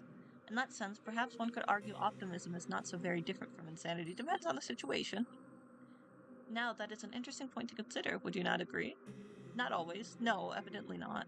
You're still trying to escape, you foolish girl, as if that will do you any good. See, there's a running theme of that. I wonder if it's like too late for us. Clangorous rattling of your steely restraints is rather starting to get on my nerves. Like, I think the narrator is the girl who is chasing after us, and like, no matter where we go in this world, we're gonna end up dead until we accept our fate. You are making enough noise to raise the dead down there in your dark, dingy cell, and all your screaming is hardly helping matters. I wish that you would cease that infernal racket, but I know you will not. Nothing I could say could ever get through to you. Is the princess gonna say anything? Not that you have ever listened to me in the first place. Perhaps you would listen to her, though. Here she is. She not your kind, considerate mistress? Look now, she has come all this way into the dark depths of the castle's cold and hospital dungeon to see you. Why did she do this? Is that not kind of her? Oh, dear one, the princess trills, entering the dungeon with a series of light lifting steps. Thank you so much for stream. Hope you have a good day. No, thank you. Have a lovely day. Entering the dungeon with a series of light lifting steps. It would seem like you've finally awoken. How are you? Based on all that infernal racket you've been making, it would seem like you have no shortage of energy. Balefully, you turn your head as to meet the eyes of the princess. She's standing but a few paces away, beneath the roughly hewn stone arches which bridge one entry, but rarely ever an exit to the dungeons. The dungeons are dull and drab, but the princess is wearing her favorite red dress. It's so bright and brilliant that for a few moments it hurts for you to look at her. Once the red of the princess's outfits made you think of romance. Now it makes you think of violence. You must forgive me for leaving you down here for so long. That was unfair of me. I did think of waiting here with you by your side until you awoke, but why'd you put us down here in the first place? Once again, the princess giggles, a light, airy giggle which does not at all suit the situation in which you have found yourself in. A dungeon is not a fit place, after all, for a princess. It is horribly cold here, and so very drab, and there's nowhere nice and soft to lay my head. I could have brought my pillows down from my bed, I suppose, and my blankets, but then they would have gotten dirty, and that would have been a disaster. I need to be more careful. I won't have anybody left to clean up after my messes soon, not when I've dispatched a few. With the other girl, it made more sense, but with this one, it doesn't make any sense to me. Once again, the princess laughs. Her laughter is light and lifting, like the chiming of a silvery bell, but it does little to alleviate your concern. If anything, it makes you feel even more alarmed. Did you say she meant to dispatch of you? Yes, that's right. Could you not tell? I thought you might have figured that out already after waking up in the dungeon, silly. I thought you were in love with me. Still smiling, the princess takes another step towards you. Would that you would cringe away from her, but you could not. You're completely powerless. Gay? The princess reaches out and places a hand upon your cheek. Hey, gaze, reach out.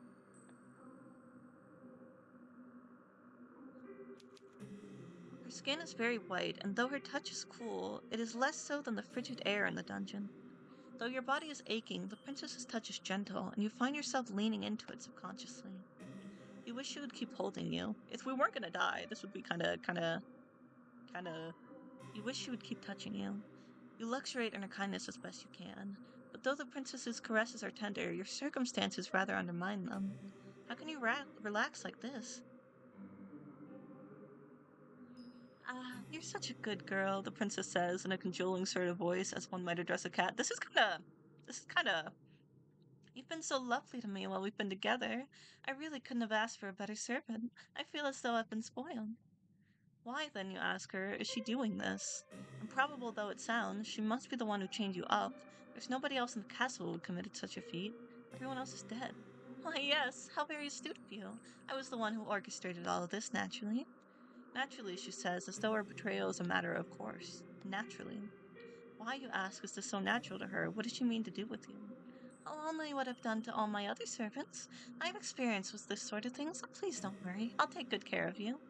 By take good care of you, she means, naturally, I'll kill you. There it is again, that word which seems grossly inappropriate given all which has transpired. Naturally. There's nothing natural about this. Do you not think so? The princess examines you, her expression ponderous. It's natural to me, even if it isn't natural to other people. This feels just right. Imprisoning her servants in the dungeon and letting them die? Yes, exactly. There's a bit more to it than that, though. Oh, of course there is. I like you, dear one, Princess says in a voice which sounds uncommonly serious. You've been very good to me, like I said, and kind. For that I will be eternally appreciative. You've been so good to me, in fact, that simply being with you is not enough anymore. Not anymore. Your company can no longer content me. I'm a greedy, selfish girl, you see. Oh, I'm starting to see. The princess's smile widens into something sinister, her eyes flashing with a fiendish fervor you've never witnessed before. And I don't want to feel you beside me. I want to feel you inside me. There are other ways to do that. If you're catching my drift, we could do it right here, right now. Well, all the things your charming captive could have said, you did not expect that. Princess, perhaps, noticing your confusion, begins to giggle, a giggle even lighter than meringue and just as airy. It is just as inoffensive. I can see that you don't understand, dear one, but you aren't the only one. My last lady's maid said that too. It's like with the roses. Okay, this makes more sense. At first, I was kind of not getting this one, but like with the roses, remember it was like, how is this rose still alive? It must be like feeding off of all the other dead roses around it. She's eating her servants. Wanly, the princess sighs, a beleaguered woe is me sigh, which makes her look even younger than the scant handful of years she truly possesses. And the one before that, and the one before that, and the one before that. I thought that you, at least, might be able to appreciate my point of view, but perhaps not. I don't think it should be too complicated to grasp, really. But maybe my way of looking at the world is a little bit unique. That's what my nurse always used to say, at least, when she still had breath to speak, of course. You look at the princess, where else is there for you to look, really? Your eyes fixed to her face. She's still smiling, but there's something sinister about her smile. Or perhaps in your anxious state, you are only imagining that there's something sinister about her smile. It's easy to see things which do not really exist when your surroundings are festooned in shadows. Oops. In actuality, however, the princess does not look any different to how she usually does. Neither is she acting any different to the way she usually does. I would say she is. She showed a lot of empathy towards us in multiple ways. She has not changed. It is only your perspective of her that has changed. But she showed empathy like multiple times. Tremulously, you ask the princess what she means, a question to the princess is only too happy to answer. It's simple, really, like I said. You were wondering, weren't you, why there weren't any guards or any servants in the castle when you first arrived here? Question that crossed your mind, yes. You're sure that the princess said her ministers sent them away, though. Is that a lie? I wasn't being wholly truthful, no. I thought you would be afraid as you knew what actually happened, and I didn't want that. I wanted you to stay with me. My ministers didn't send anybody away because I don't have any ministers. I dispatched to them, too. Did she now? I suppose you ought not be surprised, but you still shudder regardless. My ministers weren't very much fun, I'm afraid. They had a lot of ideas about what I should and shouldn't do after my parents died. The princess stares at you, her eyes wide like black holes, empty, yawning abysses. So I killed them. I killed my servants too, though I did a more thorough job with them than I did with my ministers. I did not care for my ministers, you see. They were all fussy old men, but I did love my servants. I loved my ladies' maids, and my undermaids, and my scullery maids, and my housekeeper, and my cooks, and my larger ratoon of returneries. They were like my family. They raised me in my parents' absence, and I adored them. They were so very dear to me that I had no real choice. I had to eat them. See, like the last girl, I understood a lot more than this one. Because the last girl, like her whole family was gravediggers. She spared her whole family. She was afraid she'd leave us, so she buried us because that's what she knows to do. But where did the princess get like eating us from? Also, like, wouldn't at least someone say something? Does that follow? Not logically, no. Why, you ask the princess, your voice trembling, would you eat the people that you love? Seems a poor way to repay them for their kindness. Well, why wouldn't you eat the people that you love? I don't think there could be any greater way of showcasing one's gratitude unless you have any better ideas. I have plenty of better ideas. You weren't expecting the princess to turn the tables on you quite like this, and dumbfounded, you stare at her. Maybe kissing, cuddling, hugging, shaking hands, playing video games.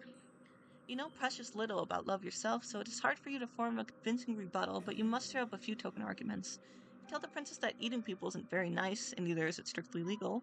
A better way to show your gratitude to your servants would be with increased wage or increased holidays. The princess listens to your argument, her expression astute, like a student posed to take notes in a very important lecture. Once you are finished, however, what about a hug? Her concentration fails her. Her shoulders begin to shake, but it is not with remorse for what she has done. Instead, she's laughing. Oh, dear one, that's very funny. But why should I care about the law? I'm a princess. One day I'll be the queen. I am the law. That is a good point, but would eating people not turn her subjects against her? What subjects? I'm no fool, you know. No matter how I might act, and I know what happens beyond the castle's walls. I know all about the plague. Yeah, we learned about that. Everyone's dead. Once I might have had a populistic emperor, but they're all gone now. I'm a princess in nothing but name only, a monarch without any subjects. Don't you think that's sad? I know I do. It's so woefully lonely. Not gonna lie, I'd be blushing. I mean, I'd be scared for my life, but I might be blushing. If she feels lonely, then why has she been systematically slaughtering all of her domestics? It doesn't make a lick of sense. Perhaps not to you. Gently, the princess caresses your cheek. But I shouldn't judge you too harshly. As much I like you, dear one, you are a commoner. Perhaps you can't understand the intricacies of my thought. I'm not a commoner. I was rich. I just didn't tell her. Privately, you doubt that anyone would be able to understand the intricacies of the prince's thought process, largely because it's unreasonable. You do not say that, though. Instead, you ask her the only question you can think to ask, with your weary throat which is sore from shouting. Why? Why, you ask? The princess bleats. It's because I don't want you to leave me, of course. Then lock me up in the chamber and keep me alive. We could be besties. Everybody leaves sooner or later, whether they have pledged their allegiance to me or not. That is simply the way of the world. People are fickle and inconstant, even to me, a monarch. See, this made a lot more sense with the graveyard girl, because her whole family, died, but people don't really leave her. She's the one who made them leave. That is why I decided to eat my servants. I had no choice, you see. It's the only way to ensure they would never leave me. When you think about it, they should be grateful that I would demean myself so to consume their flesh and blood. I am a magnanimous ruler, you see, and I treat all of my subjects equally. I love every single one of you, and naturally, I love you too. You have been awfully nice to me, and you are very pretty alongside it. If you were a plain ugly girl, perhaps I would not shower you with affection quite as intense as this. But you've captured my heart. I think you're lovely. So I'll bestow upon you the highest honor I can conceive of. I want your body to mix with mine, then we can stay together forever and ever. The princess leans in. You can feel her soft, silken If this was a different type of game, there are other ways to do that. You can feel her soft, silken hair brushing against your cheeks. Can feel, too, the warmth of her breath as it ghosts against your skin. It is cold in the dungeon, but the princess's close proximity is, perverse though this might sound, something of a comfort. Her eyes are wide and her lips are so red. Her smile, meanwhile, is so sweet. Why don't you tell her this is gonna hurt me? Because she seemed hurt whenever you got hurt. I've been doing my best to fulfill the role that fate has dictated for me, but really, the princess exhales. Her eyes, which are boring into yours, are like two dark turns. The thing I also don't understand is, she was talking about marrying us. Why would she lie about that? Because she had no reason to lie about that. Just with this one, it doesn't make as much sense to me. Finally, you think you can see, in the alarming lack of light, the lack of anything, in the princess's gaze, some degree of humanity. It gets so lonely here. But this brief flicker of understanding which passes between the pair of you is cut short. The princess dips her head. She parts her lip, which are as red petals as a carnivorous flower. You feel the princess's breath against your neck. It is warm in the icy chill of the dungeons, and you shudder from it. For a few moments, you think that the overtures of the princess could be romantic in a way, but this too comes to a swift, merciless close. The princess's mouth is on your neck. If this was a different type of game, the princess's teeth, sharp as needles, are in your flesh. The princess is draining your blood. Uh-oh. She is supping on it great, greedy goblets, like a hungry animal, one who truly cannot comprehend the harm it is causing. Even as the princess sups from you, her arms twined around your waist, you find you cannot hate her. She is far too unworldly. You are sure, as your conscience begins to fade, that the princess was being sincere when she spoke of her love for her past servants. That is simply the way the princess expresses this great love of hers, a love which is so very abundant it borders upon the monstrous. It is a love you never thought you would experience. This love of the princess's eclipses anything you have ever known before. It eclipses sanity. It eclipses reason. It eclipses all notions you might have once had of right or wrong. The princess, as you know full well, does not care about such concepts. I might have to skip through because I'm in pain, so I have to go. You have always possessed a stubborn core nestled beneath your weak-willed exterior, but the princess is even stubborner than you are. In the face of her love, you have met her match. Also, in her storybooks, there was no eating. I would have thought she would have thought marriage. The princess draws back desperately. You gasp for air, but she does not give you any quarter. As before, she dips your head, her lips redder still with your blood, then splits apart her jaw. Her teeth, which are impossibly and humanly sharp, glint wickedly like knives. Then she tears out your throat. The front of your nightgown was white once. Now it is red. There's so much blood you could smell it when you inhale, sharper than metal. Also, she wouldn't know how to prepare meat, so she would just be eating it raw and she'd be sick. It is so potent you can taste it on your tongue. You try to inhale, but this task proves to be beyond you. What with the twin preparations that have ruptured your skin? Your attempted breaths, when they escape your lips, sound like sad, sorry wheezes. Your whole body, meanwhile, feels as though it's on fire. Make for quite the sorry sight indeed. But you'll forgive me as my sympathy is limited. You did bring this upon yourself, you know. How? You reap what you sow, and in your case, you made a series of bad decisions which led to your ultimate demise. Now, what do you want to do? Will you accept this fate of yours and rest in peace, or will you try to fight against it? We'll save here. fight against it. That is a good answer. I must admit, I like it. It's so impressive how very defiant you can be, even in a situation as discomforting as this.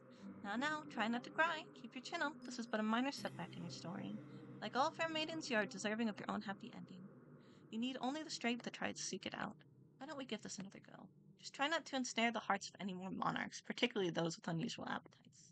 They're destined for far higher purposes than being an entree, and there are vastly more enjoyable ways to be eaten in this world. Okay.